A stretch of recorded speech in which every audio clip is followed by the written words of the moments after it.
Бірлік біз үшін қашанда құнды, себебі тұтастығымыздың арқасында ғана тәуелсіздік туын желбіреттік.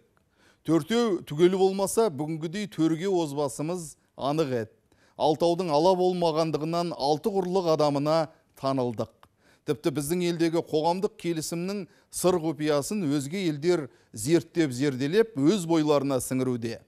Сондықтан бұл құндылықты сақтап, оның діңгегін одан әрі нығайта түсу, мәңгілік ел идеясының төңірегіне топтасқан азаматтардың мәңгілік міндеті.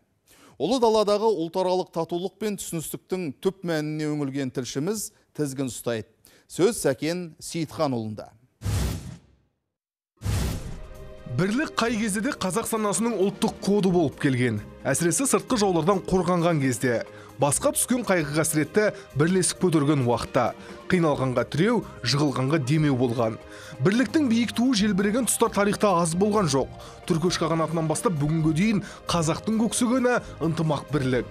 Бұл жолда жанын қиған батырлар да көп болды. Сол бабалар аңсаған арманға біз жеттік.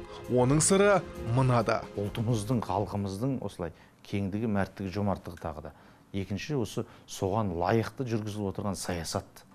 Содан кейін үшіншіден, осы біздің елімізде өмір сүріп отырған жаңағы 130 ұлттың өзінің біздің жерімізді, отанымыз деп қабылдауы. Тарихшы айтқан 130 ұлт пен ұлыс өкілдері бүгінгі күні қазақпен біте қайнасып өмір сүріп келеді.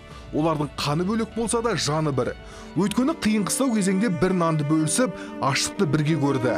Нақтылап айтсақ, қазақ жеріне 1937-1944 жылдары жер аударылған өзге ұлт өкілдері 1.740.000-нан асады. Солардың ұрпақтары қазір біздің арамызда өсті, өнді, тамырын тереңге жайған мәуелі баққа айналды.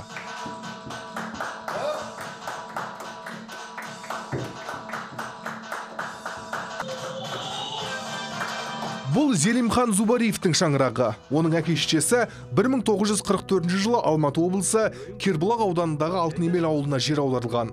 Сол уақытта арып ашып келген оларды қазақтар бауырына басып, барымен бөліскен. Бұл естелік Зелимхан ақсақалдың әлі жадында. Оған ата-анасы қазаққа деген құрметің мен ықыласың ерекше болсын деген өсиет қалдырыпты. Ол сертінен тайған емес. Біздерге, біздің семьяға бүкіл Қазақстанның жері қымбат. Неге десе, менің балдар осында туды, немерелер осында туды. Біз осы 5-ші поколение болып кетті. Зелимхан қария қазақ халқына өмір бойы қарыздармын дейді. Өйткені кезінде өкпесіне суық тиіп, қатты ауырған шешесін қазақтар бие сүтімен емдеп, өлім аузынан алып қалған. Ойбай, мен шын жүректен айтам соны айтса. Мен осы қазақ халыққа айтам сол алғыс сөз. Неге десе, сол қазақ халық үшін солардың көмегімен тірі қалды мені өзімнің шешем. Содан біз 13 баланы туып, осы жаңа айтып жатырмын, сол балдардан біреу менімін. Қазақта 40-тың бірі қыдыр деген даналық бар. Әрдайым келген қонағын ерекше сыйлап, мейман еткен. Бұл қасиет біздің қанымызда ілкі заманнан бар деседі тарихшылар. Мәселен, түркі қағанаты тұсында да жергілікті жұртшылық бөтеннің бетін қақпай, дала заңымен ілтипат көрсеткен. Византия ол бұрынғы Рим мемлекеті, империясы кейін кезде қазір Турция болып отыр. Солармен де Кавказда қазір Азербайжан бар, балқарлар тұрады, солардың бәрі қарым-қатынасты осы жаңағы айтқан дәстүрлі дүниетаныммен байланысты. Тұрыңдар, діндерің болса сыйына беріңдер.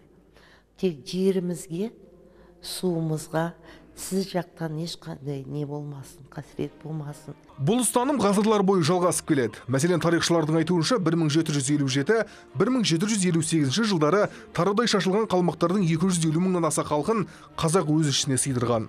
Абылай хан сол тұста дипломатиялық жолмен жұртты жұмылдырып отырып, жазылмаған дала заңымен қазақты алға жетелеген. 1751 жылы қазақ ордасына Әмірсана мен Даваци деген қалмақтың нояндары қашып келді. Ол кезде қалмақтың патшасы, қонтайшысы Ламадоржы деген адам еді. Ламадоржы соңдарынан адам жібереді. Абылай хан қайтарсын, мына екі қашқынды деп. Сонда Абылай ханның жазатын хаты сақталған. Бүгінгі күні құжат есебінде пайдаланып жүрміз.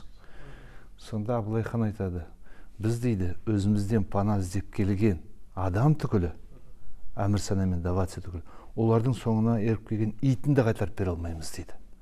Бұл негізгі көшпелілердің өмір сүру қағидаларының біреуі. Көшпенділердің өмір сүру қағидасы бүгінгі күні жаңарып жанданды. Қазірде қазақ бейбітшілікті ту еткен елге айналып, 130 ұлтпен туыс, бауыр болды. Мәселен, Жамбыл облысының тұрғыны Омарбек қария өзі қазақ, татарға күйеу және 5 ұлтпен құда. Ақсақал қазақ, қырғыз, өзбек, орыс, неміс ұлттарынан немере сүйіп отыр. Әркім өзінің қалаған теңін алдым. Құдайға шүкір, жаман емеспін. Немерелерім бар, шөберелерім бар. Ешкімнен кем емеспін.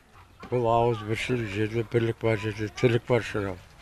Ынтымақты болса, бірлікті болса, бәрі тату тәтті болса, мен соған Құдайға шүкір.